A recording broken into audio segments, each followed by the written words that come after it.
jiwa mempengaruhi tubuh atau tubuh mempengaruhi jiwa? Mana yang benar? Nah, saya membahas ini dari zaman dahulu kala waktu saya SD SMP tuh ada senam kesehatan jasmani yang terkenal banget. Ibu-ibu tuh paling seneng kalau minggu pagi tuh SKJ gitu loh. Senam kesegaran jasmani ya. Yang katanya mensana in corpore sano. Pernah dengar itu? Mensana in corpore sano itu artinya apa waktu itu digembar-gemburkan, apa artinya? Nah, katanya di dalam tubuh yang sehat terdapat jiwa yang kuat. Seolah-olah secara orang awam apa maknanya? Gara-gara tubuh sehat jiwa jadi sehat atau gara-gara jiwa sehat tubuh jadi sehat? Mana? Gara-gara tubuh sehat jiwa jadi sehat. Oke, itu yang kita mengerti kan? Berarti seolah-olah mensana in corpore sano, dalam tubuh yang sehat terdapat jiwa yang kuat. Yang kita mengerti selama ini, kalau kita sering olahraga, sering bergerak, peredaran darah lancar, jiwa akan jadi kuat. Gitu kan? Jadi bisa sabar menghadapi hidup, uang arisan dibawa kabur bisa ikhlas gitu. Suami selingkuh bisa tetap sabar. Seolah-olah kan begitu kan ya? Oke. Ada sedikit benarnya tapi ada banyak salahnya. Sedikit benarnya begini. Orang yang banyak olahraga, sirkulasi darah jadi lancar, hormonal metabolisme jadi oke, jadi baik, sehingga memang mempengaruhi endorfin, serotonin, melatonin, norepinefrin, asetilkolin, macam-macam lah itu nama-nama hormon. Sehingga secara hormonal, biokimia kita menjadi sehat. Memang pengaruh ke kesabaran, ke kualitas tidur, betul. Makanya kalau orang kurang beraktivitas, kurang olahraga, dia bisa insomnia. Anda yang insomnianya masih ringan, coba malam hari jogging, sore atau malam jogging itu akan membantu Anda keluar melatonin. Melatonin itu yang bikin ngantuk. Bisa. Kalau insomnianya soal kurang olahraga, peredaran darah memang kurang lancar. Tapi kalau insomniamu karena pacaran 5 tahun, kawin sama orang lain, dianya digantung harapan selama ini, sakit hati, insomnia yang model itu pakai olahraga nggak bisa dibantu gitu loh. Mertua zolim gitu ya.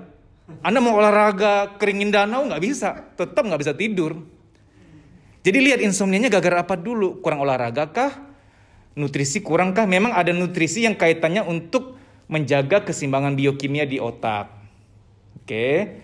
Kalau Anda makannya fokus karbohidrat aja, makan nasi pun lauknya mie gitu. Ya, memang ada faktor nutrisi juga. Jadi bahwa olahraga mempengaruhi jiwa ada, tapi sedikit. Orang yang malas gerak, mager itu bisa mempengaruhi cepat pikun, itu benar tuh. Makanya kalau lagi libur sebulan gitu, jangan cuma foya-foya tok, hanya diem-dieman, hanya berleha-leha, itu nanti kamu cepat pikun. Makanya orang yang libur seminggu aja atau 2 minggu, pas mau kerja lagi kayak tumpul otak, mau diajak kerja tuh kayak susah gitu loh.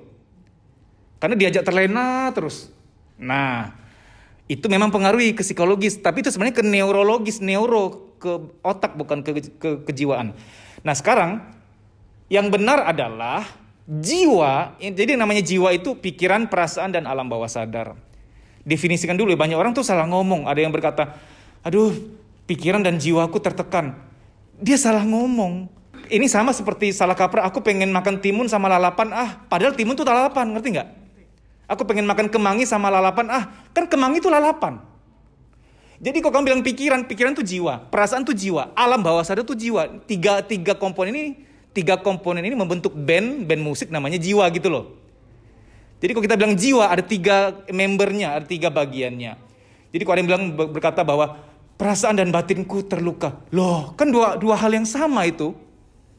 Perasaan dan batin kan sama gitu loh. Nah, ada yang bilang body, mind, and soul. Itu lebih salah lagi bahasa Inggrisnya. Kita sudah banyak salah kaprah. Body, mind, and soul. Tubuh, pikiran, dan jiwa. Yang benar body, soul, spirit. Itu yang benar. Bule pun pasti banyak yang salah. Yang benar tuh body, soul, spirit. Tubuh, jiwa, ruhnya kita. Ruhnya kita ini kalau minggat ya kita meninggal. Ruh ini bersemayam di tubuh sehingga kita hidup gitu loh. Nah, jadi jiwa mempengaruhi tubuh itu lebih banyak. Contoh, orang yang sedang jatuh cinta, walaupun dia makannya kurang, tetap bisa semangat. Contoh sederhana ya, orang kalau lagi tuna asmara, lemes aja bawaannya, ngerti nggak? Nggak diinginkan, kurang disayangi, kurang diperhatikan, kurang disayangi, makanya yang nggak semua. Tapi orang yang tuna asmara 5 pemilu misalkan ya, itu pasti lemes-lemes gitu. Kayak nggak cerah gitu loh. Tapi orang yang sedang jatuh cinta, saya masih ingat zaman-zaman dulu tuh ya, awal-awal jatuh cinta tuh zaman-zaman yang kalau tengah malam ada paket kalong, saya nggak tahu sekarang masih ada nggak. Zaman dulu tuh kalau nelepon jam 12 ke atas murah banget. Cuman 3.000 itu sepuasnya 2-3 jam sampai jam 4 subuh. Kita telepon jam 12 sampai jam 4 sama Ayang kan. Telepon jam 4 selesai, tidur cuma 1-2 jam. Jam 6 tuh berangkat kuliah bisa seger gitu. Tidur 2 jam tuh bisa seger. Kan gak masuk akal tuh. Harusnya tidur tuh 5-8 jam. Bisa seger, semangat gitu. Karena cinta mewarnai. Jiwa kita sedang terisi, jiwa kita sedang ternafkahi, tubuh ikutan kuat. Sama hal misalkan ada orang sedang sakit tipes, lemes, hanya boleh rebahan, kata dokter, kamu bed rest ya. Hanya bisa rebahan, lemes kan badannya. Tiba-tiba dapat telepon, selamat Pak, Bapak dapat undian 2 miliar. Wih, langsung sembuh. Wih, mana gimana saya ngambil? Oh, langsung sembuh dia. Penyakit bisa mendadak hilang kalau kita itu tiba-tiba ada euforia yang besar. Kalau engkau cukup menyayangi anakmu, harusnya pulang ke rumah lihat anakmu, capekmu hilang. Harusnya. Berarti kalau lihat anak tambah capek, cintamu sudah hilang tuh. Jiwa nggak lagi mensupport badan. Makanya cinta itu buta. Kita kalau lagi cinta ya, cinta banget, nggak akan perhitungan. Logika kita lumpuh. Badan kita juga tanda petik jadi budaknya hati gitu loh. Jadi kalau lagi cinta tuh, hujan badai, udah janjian ngapel tuh tetap pergi, nggak peduli mau basah mau apa, makin basah makin keren gitu. Tapi kalau udah memiliki, udah menikah 5 tahun, ketika butanya udah sembuh, nunggu dia dandan 5 menit, udah terasa lama banget. Badan ini udah, aduh kok lama banget sih, aduh, udah kayak cacing kepanasan. Tapi kalau masih cinta ya, masih masa belum dapat, masih PDKT, masih menggebu-gebu pengen dapetin dia nih, masih berapi-api. Dandan 1 jam 2 jam bagi si cowok tuh nggak masalah, karena dia masih sayang, masih promosi. Pokoknya kalau sudah menikah, kalau cinta udah pudar, udah mulai perhitungan, badan udah nggak support lagi, badan sudah mau berkorban demi dia udah agak berat. Tapi kalau masih sayang, masih cinta, ngepel buat dia, nyapu walaupun capek, nggak apa-apa. Badan ini mudah diajak kompromi gitu loh. Nah jadi yang benar adalah jiwa mempengaruhi tubuh jauh lebih banyak. Tubuh mempengaruhi jiwa ada 10% sampai 20%. Kamu olahraga, konsentrasi membaik. Bisa lumayan agak bisa tidur, bisa kreatif, bisa konsentrasi. Nah, sekarang yang jiwa mempengaruhi tubuh, contoh sederhana. Walaupun badannya segede adirai, kalau dia fobia kecoa tetap, ngerti nggak? Percuma badannya segede gaban juga, karena jiwanya lebih kuat. Tubuh hanya jadi budaknya gitu loh. Orang yang fobia ketinggian misalkan, tetap badannya mau sekuat apapun percuma, sesehat apapun menjadi percuma karena jiwa lebih kuat. Nah, sebagai contoh begini ya, bahwa jiwa mempengaruhi tubuh. Kita lagi jalan, tiba-tiba ada anjing galak tuh, ngejar lagi lari. Udah nggak mungkin pakai logika atau kenormalan ya. Jing, lu ngejar gua, sumpah lu, gua lagi rematik loh. Udah enggak, wah lari kenceng, itu sepatu, sendal copot juga nggak peduli. Itu kaki kebeset apa, kegesek apa, duri juga nggak akan terasa sakit. Tubuh benar-benar jadi budaknya jiwa. Benar-benar mau diapain, wah. Biasanya pas lagi mandi, kok perih ya, kapan ya ini ya kenanya, ya harusnya ini sakit, tapi kok nggak terasa ya. Berarti tadi kamu sedang dalam ketakutan atau sedang dalam cinta ketika melakukannya, ngerti nggak? Dalam cinta tuh gini, misalkan ada ibu-ibu nih lagi main sama anaknya, entah tiba-tiba anaknya yang masih balita itu agak lari kemana, ada sepeda atau ada motor, wih, ibu-ibu udah pasti, udah nggak peduli mau sakit apa nggak peduli. Cintamu membuat tubuhmu itu melakukan apa saja. Mau sakit kebesar apa itu nanti, sakitnya tuh nanti, nggak sekarang. Nah beda kalau misalkan kita tuh belakangan mau berkorban buat seseorang kok udah berat ya rasanya ya, berarti rasamu udah hilang. Janjian sama dia jam 7, mau melangkah aja kok berat ya, badan kok berat. Karena berasal dari hatimu udah berat duluan, badan ikutan berat. Jadi yang namanya psikosomatik, kita sering dengar psikosomatik. Kalau kita ke dokter, kadang dokter tuh kalau tahu itu psikosomatik, dokter pasti mencandai. Kamu tuh gak sakit apa-apa loh. Kamu mikirin apa sih? Gak usah banyak mikir. Cuma kan dokter enak aja ngomong gitu kan. Kita kan belum tentu siapa manusia yang gak bisa mikir. Cuma gini, ada dua jenis pikiran. Pikiran yang disadari dan pikiran tak sadar. Siapa yang ngerasa bahwa malam hari gak bisa tidur tuh kayak merasa, ini kok rame gitu. Mikir ini itu bukan aku yang mau. Itu pikiran-pikiran tak sadar semua. Itu dari luka-luka terpendam, sedih-sedih yang gak keluar. Marah-marah yang harusnya dulu dikeluarin, tapi gak dikeluarin. Maka saya seumur hidup gak pernah berkata jangan nangis kepada siapapun. Nangis saja, yang penting tempatnya pas. Jangan nangis di halte. Jangan nangis di mall, jangan diumbar. Nangis depan saya boleh banget. Kamu gak nangis malah aku merasa gak amanah, aku gak berhasil, kurang bisa nyentuh hati kamu. Nangis dong. Nangis di rumah sendirian sambil berdoa, nangis boleh-boleh aja.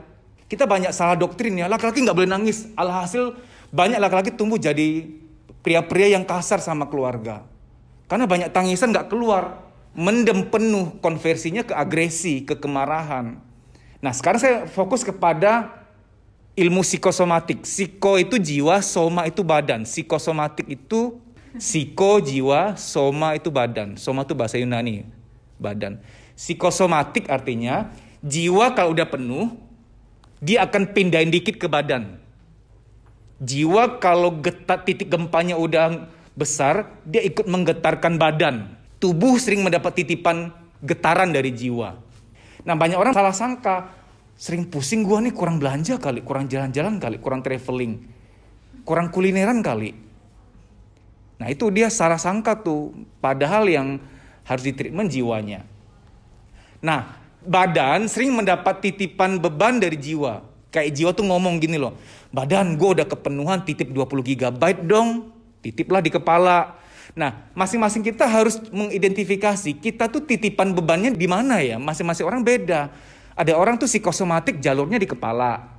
Sehingga dia migrain, insomnia, pikun dini atau nggak konsentrasi kerja lagi. Ada yang ke perut. Bagi wanita tuh nyeri head berlebihan, ada yang mah. Nafsu makan tinggi, nafsu makan rendah itu juga psikosomatik. Oke, ada yang ke hormonal, jerawatan, macam-macam lah ya. Nah, kalau kita menyadari itu, iya ya kok kayaknya setiap kali stres larinya ke perut ya. Nggak mau makan atau suka makan, nggak kenyang-kenyang atau nyeri head. Kamu harus tahu polanya, ini berarti psikosomatik nih. Jadi jiwa mempengaruhi tubuh, tubuh mempengaruhi jiwa. Tapi tubuh mempengaruhi jiwa itu hanya 10-20%. Jiwa paling banyak mempengaruhi tubuh. Maka kita harus menjaga jiwa kita. Kan kita sering dengar, semoga jasmani rohaninya sehat ya. Kok jiwaninya nggak disebut ya, ngerti nggak? Jasmani, rohani. Dari jasmani nih langsung lompat ke rohani. Kita sering salah kaprah rohani, kita anggap itu hal batiniah juga. Rohani dan batiniah tuh beda loh. Batiniah tuh seorang anak butuh figur ayah, figur ibu, itu batiniah, batin. Jangan mengatakan itu hal rohaniah, beda. Kamu nih kurang percaya kepada Tuhan, kamu tuh kurang beribadah, nggak boleh. Itu beda, itu foldernya rohani. Jiwaninya, batiniahnya kita nggak nafkahi selama ini. Maka tidak boleh menjudge, kamu tuh masa fobia kecoa, kurang iman ya? Kurang berdoa ya? Nggak ada hubungan, Oneng, nggak ada hubungan. Orang yang fobia kecoa, kalau hari ini dia meninggal, saya yakin dia tetap masuk surga, ngerti nggak? Nggak ada hubungan. Pas di sana tuh malaikat, kamu fobia kecoa, nggak boleh masuk surga loh. Bukan, nggak ada hubungan. Kamu fobia darah, fobia naik lift, fobia kucing, fobia binatang berbulu. Kalau kamu tetap rajin ibadah, percaya sama Tuhan, tetap akan masuk surga. Nggak ada hubungan, itu hal rohani gitu loh. Rohani, jiwani, jasmani, mandangnya tolong sendiri-sendiri. Agamis sangat rohaniah, bukan berarti nggak perlu makan, nggak perlu potong rambut, nggak perlu pangkas rambut. Ada bapak-bapak yang istrinya tuh mau ikut training, kan minta izin dulu tuh. Sayang aku mau ikut trainingnya Deddy Susanto, ikut healing. Ngapain healing begitu? Kamu emang ibadahnya kurang? Nah, dijudge-nya seperti itu. Padahal bukan berarti kita ini ketika sudah rohani banget tuh nggak butuh bantuan orang lain gitu loh. Kalau itu nggak usah aja ke dokter, nggak usah ke pangkas rambut, nggak usah sekolah juga. Kan guru-guru nggak perlu tuh. Kan ada doa dan ikhtiar. Ikhtiar itu kita anggap sebagai kerja keras saja. Padahal ikhtiar itu ada mengembangkan diri, bebenah diri gitu loh. Tetap beribadah, beragama yang baik. Ilmu agama itu penting semua untuk hal rohani.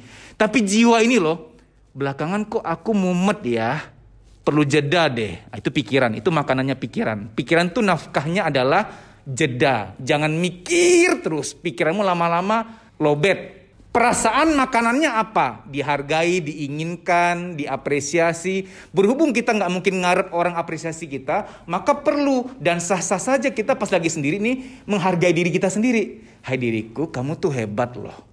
Orang lain belum tentu mampu jadi kamu. Kamu hebat, terima kasih ya diriku sudah bertahan sejauh ini. Kamu hebat banget, I love you diriku.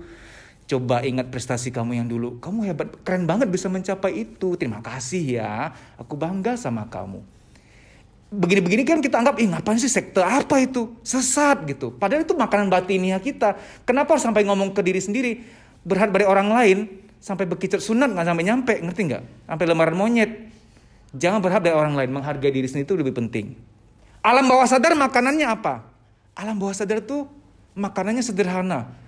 Cukup dengan gak makan yang buruk udah makanannya dia. Jangan suka nonton sinetron azab. Ngerti gak? Orang berantem jauhin. Hindari frekuensi negatif. Alam bawah sadar tuh simple. Gak usah denger yang buruk, gak usah lihat yang buruk aja. Itu udah makanannya dia. Tolong aku dijaga. Gak usah denger yang buruk-buruk. Jangan lihat yang buruk-buruk. Maka orang tua dilarang berantem depan anak. Untuk menjaga alam bawah sadar sebenarnya. Banyak nona takut menikah ya karena sudah banyak gambaran-gambaran buruk tentang pernikahan. Citra pernikahan udah rusak. Karena Anda bisa berantem di tempat lain, di dapur, di ruang tamu, di rumah tetangga kan juga bisa. Enggak, mohon maaf. Nah, jadi jaga alam bawah sadarmu ya. Maka kadang-kadang tuh kalau dari tempat yang bising kita menjauh dikit ke Ciwidey kok kayaknya aduh enak banget ya. Doing nothing, hear nothing. Tentrem rasanya. Maka hiruk pikuk tuh memang kurang oke kalau kita sering berada di situ. Nah, kalau ada makanan tambahan, kita afirmasi. Aku tenang, aku orang yang sabar, aku ikhlas. Yang lalu biarlah berlalu, masa depanku indah, itu afirmasi kita isi gitu. Nah, sekarang saya mau fokus ke perasaan ya. Jangan mentang-mentang kamu sudah merasa cukup membimbing anakmu secara agama. Nah, sholatnya yang rajin ya, macam-macam ikut pengajian ini ya. Kamu merasa itu udah cukup. Udah cukup lah. Udah cukup lah, dia mah udah dekat sama Tuhan. Terus kamu abaikan bahwa perlu husap-husap rambut anakmu. Terus kamu gak merasa perlu husap-husap pundaknya. Memang hati itu bukan di pundak. Hati bukan di rambut, tapi itu semua simbolis gitu loh. Itu keberhargaan diri seseorang. Jadi orang tua, kalau kamu anakmu sudah dewasa, gak ada kata terlambat sih. Kalau kamu gak pernah husap rambutnya dan pundaknya, kamu punya hutang itu. Kamu berhutang sama dia. Nggak terlambat kok, dia udah gede, udah nikah pun kapan-kapan ketemu, usap-usap lagi, bang peluk ya sayangnya, papa peluk ya, diusap-usap. Kamu hutang itu kepada dia, itu nafkah batin buat dia. Sebaiknya sebelum menikah, karena saya banyak menangani klien wanita yang mudah banget jatuh cinta, karena ruang ayah di kamar batinnya kosong banget. Dia sama cowok agak hangat dikit udah seneng. Dan parahnya, ini saya buka realitasnya ya. Ada beberapa pelakor, pengakuannya mungkin kayak gak masuk akal ya. Dia merasa bahwa, mas aku tuh hanya bisa naksir sama suami orang, kenapa ya? Kalau lihat suami orang lagi gandeng anaknya, nyuapin anaknya di food court, aku tuh kayak, ya ampun, ini aku pengen. Aku pengen dia jadi suamiku, gitu-gitu. Jadi banyak wanita tuh mencari suami sebenarnya bukan mencari suami saja. Suami plus bapak yang hilang, ngerti gak? Dia cari suami dan bapak yang hilang sebenarnya. Nah nyembuhinnya gimana? Ya nih mas, kayaknya aku tipe yang kalau lihat cowok kebapaan suami orang tuh kayaknya naksir deh sama cowok yang masih muda belum nikah, kayaknya nggak bisa naksir deh. Cara menterapinya adalah kalau bapakmu masih ada, kamu kapan-kapan ketemu, kasih pengertian dulu, jangan langsung pak tolong belai aku. Ya apa kesambet apa kamu? Bilang aja aku ada belajar tentang psikologi pak, memang ternyata secara simbolis aku sebagai anak butuh sih pak untuk dihusap. Papa kan nggak pernah husap rambutku, nggak pernah husap pundakku. Boleh nggak pak? Ini kan kebetulan ulang tahunku juga. Aku nggak minta yang besar-besar kok pak. Minta papa husap aku, husap-husap rambutku, husap-husap pundakku 1/2 jam ya pak. Harus lama biar alam bawah sadar tahu bahwa ini benar-benar ayah punya usaha untuk memberikannya. Karena gini, hati manusia tuh nggak bisa kosong, selalu minta diisi. Itu dia, pelan-pelan ini penting banget. Hati tuh nggak bisa kosong, tanpa sadar dia selalu minta diisi. Atau kalau kamu mampu ya, kamu mengimajinasikan bapakmu menjadi versi spiritual. Kok kamu tukang imajinasi ini bisa sih. Kamu bayangkan ayah kamu tuh versi spiritualnya yang baik, yang ramah. Tiap malam ngebayangin dia peluk kamu, ayah kamu itu, dia membelai-belai kamu, main-main sama kamu. Bayangkan seril mungkin. Yakinkan alam bawah sadar bahwa papamu sebenarnya baik, cuman karena banyak luka batin, kepedihan di masa lalu sehingga dia kaku dan dingin. Tapi sebenarnya spiritualnya beliau sangat-sangat baik. Bayangkan. Nah, kamu membayangkan itu supaya figur ayah kamu lumayan terisi gitu ya. Bagi kamu yang udah melek psikologi, yang merasa bahwa terapi psikologi itu penting, follow Instagram saya @deddysusanto_pj_official. Di story itu ada jadwal training. Ikuti training itu biar kamu lega, biar kamu plong. Kamu di terapi sekarang, kamulah yang merasakan manfaatnya. Lebih lega, kerja, kuliah juga lebih enak, badan lebih sehat, tidur lebih nyenyak, kreativitas muncul, produktif lagi. Manfaatnya berkali-kali lipat. Sampai jumpa, dimudahkanlah bahagiamu, dilancarkan urusanmu. Amin. Terima kasih.